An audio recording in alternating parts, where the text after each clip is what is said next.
Welcome back, everyone. We are continuing our game as Artorias. And what we're going to be doing in this video is just grabbing a couple items around the Firelink shrine, doing a couple things that are a little bit more difficult for starting players, but should give you a major advantage. So first things first, a couple items strewn about here, a couple more humanity. Again, we can use those to increase the number next to my health and endurance bars up on the top there. The more humanity we have stockpiled, the easier it is for us to discover items off enemies' corpses. And also, some weapons do more damage the higher your humanity count. There's also a couple fire bombs hidden back here down this hallway. We have a couple NPCs, non-player characters that are kind of hanging out around the Firelink Shrine as well. This is the Crestfallen Warrior. He really says nothing throughout the game that's helpful. He kind of steers you in a couple directions. You can talk to him, he'll tell you your general purpose. Let me guess. Fate of the undead, right? But there's no salvation here. You'd have done better to rot in the undead asylum. He's pretty gloomy. Too late now. There are one. He tells you what you need to do is ring the 2 bells of awakening, and that'll lead us to the city of the gods, on Orlando. Another NPC over here. This is Petrus of Thorland. He is a cleric, and he can sell you miracles. If not. Hello, but I also want here. No, go ahead. He gives you a copper coin. Not much use for that item. You can trade it in for a couple souls later on. I have. So what? He does ask you if you'd like to join his little group, and you can go ahead and say yes to that. No, only. The knight character actually started in that covenant, the Way of White. Come again? We can go ahead and buy miracles from him if we're so inclined. This character is not going to be that faith heavy. Again, we're focusing primarily on strength, although we will be investing a couple points in intelligence and faith to use some gear later. If you go up the stairs behind him, you can pick up another packet of souls that we can use to level up. This will be important as well. If you look down this shaft, you can roll down here and get a couple items. And these items all belong to members of the Way of the White. Those orbs are used to invade other players while in human form. Morning Star and a Talisman for the clerics. Homeward Bone allows us to return to the bonfire whenever we'd like.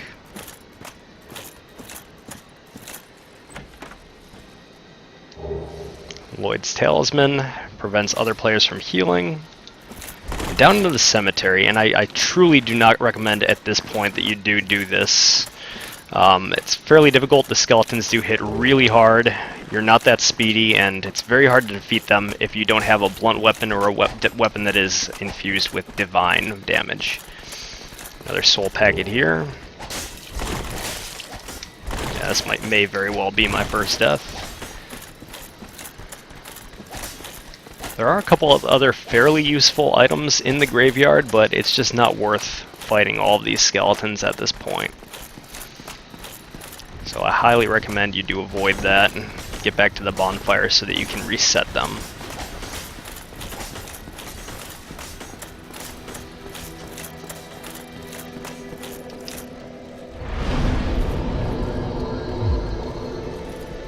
We did get a couple pretty valuable soul packets there. Back up here in this little pool. This does lead back to the graveyard I was just in, but we did miss one thing here. There's a staircase leading up.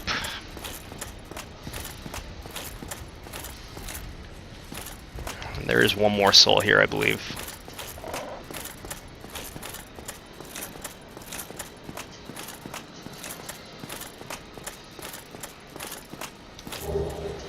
Another soul of a lost undead. That's the items we need from the Firelink Shrine.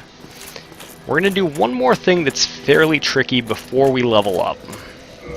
Make sure you go to your equipment, and this is your hotbar up here for your items. go to Homeward Bone, and again that lets you go right back to the bonfire. You use that item and it just warps you there immediately. Now with that item, you're going to take a path down here. The last NPC here is the Firekeeper, and she upgrades your healing items, the Estus Flasks. By finding Firekeeper's souls throughout the game here, you can reinforce your Estus Flasks so that it heals you for even more health rather. You're truly not meant to go to these ruins till much later in the game, but there's a pretty easy way to run in, snatch the Firekeeper's soul to upgrade your Estus Flask, and use a Homeward Bone to go right back up top to Firelink Shrine. So make sure you do have that item handy. I have it on my quick bar right now. It's usually one of the last areas I do here.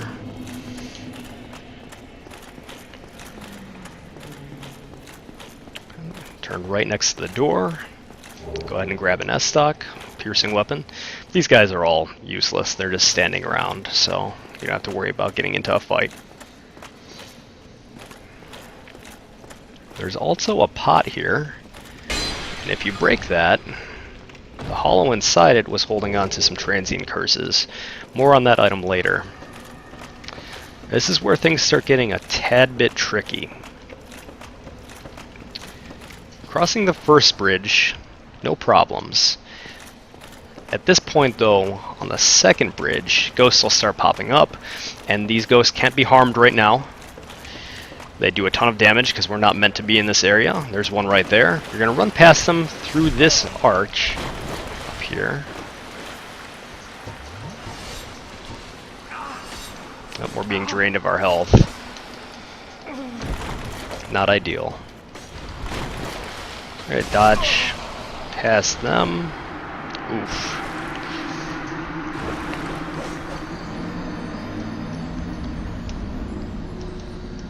Typically play the game as a deprived, so I don't have all this gear weighing me down. So in order to make this easier, I'm going to take off a couple pieces of gear and see if that'll let me... Yeah, I can roll much faster with that.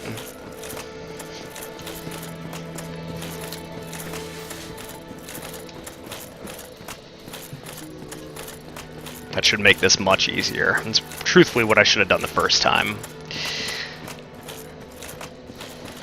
You'll notice, as I said there, when you do die, you lose all your souls and you also lose your humanity.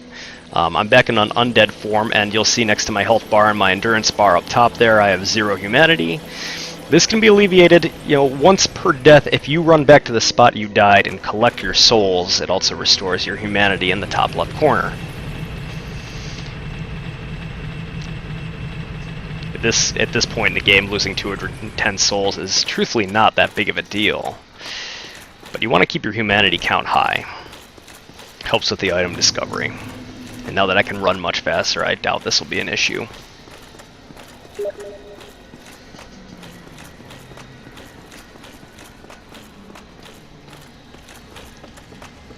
Okay, we're going to go ahead and run across the bridge here. My souls are a big green packet there. You can see that laying on the ground. Yeah, much easier with the fast run. That's also why we're putting points in endurance. Very narrow bridge here. Got to be very careful when crossing this between the ghosts. We pick up that Firekeeper's soul and Homeward Bone right back to the bonfire.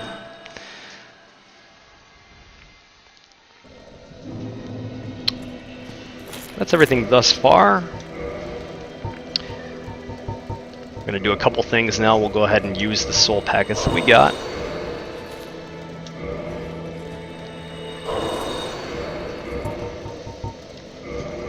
Not a ton, but still helpful in the early game.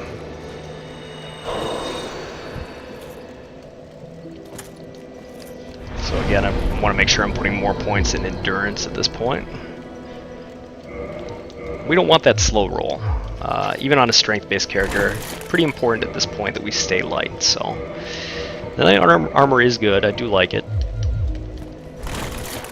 we're still doing pretty well there. So still got a fast roll, only having removed the helmet at this point.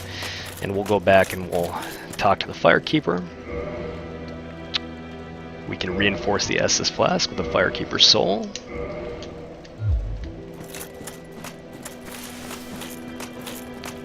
And we are just about in perfect shape to walk up that ramp into the Undead Burg, which is the first area of the game here. So that's where we're going to leave off for now. Coming next, we're going to be doing Undead Burg there. So definitely stick with us. Feel free to like or subscribe if this was helpful for you at the start of your own dark fantasy adventure. We'll see you next time.